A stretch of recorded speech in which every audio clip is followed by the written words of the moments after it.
Time போக சமயத்தை பார்த்தா எம்ஜிஆர் சாப்பிட்டுட்டு இருந்திருக்காரு. அந்த டைமுக்கு நாங்கள் போயிட்டோம்.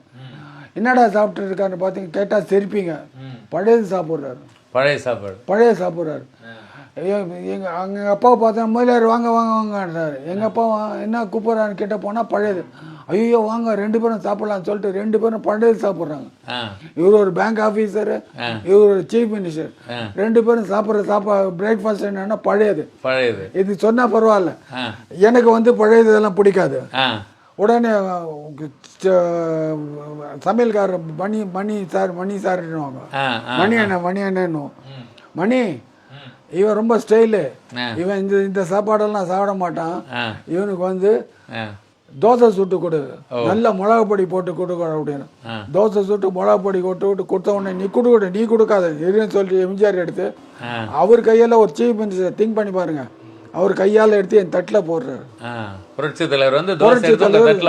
தட்டில் ஒரு சீஃப் மினிஸ்டரு. அப்படின்னா என்ன ஃபர்ஸ்ட் திங் என்னன்னா அவ்வளோ சிம்பிள்சிட்டி. 2வது பழையது எதுவுமே மறக்காது.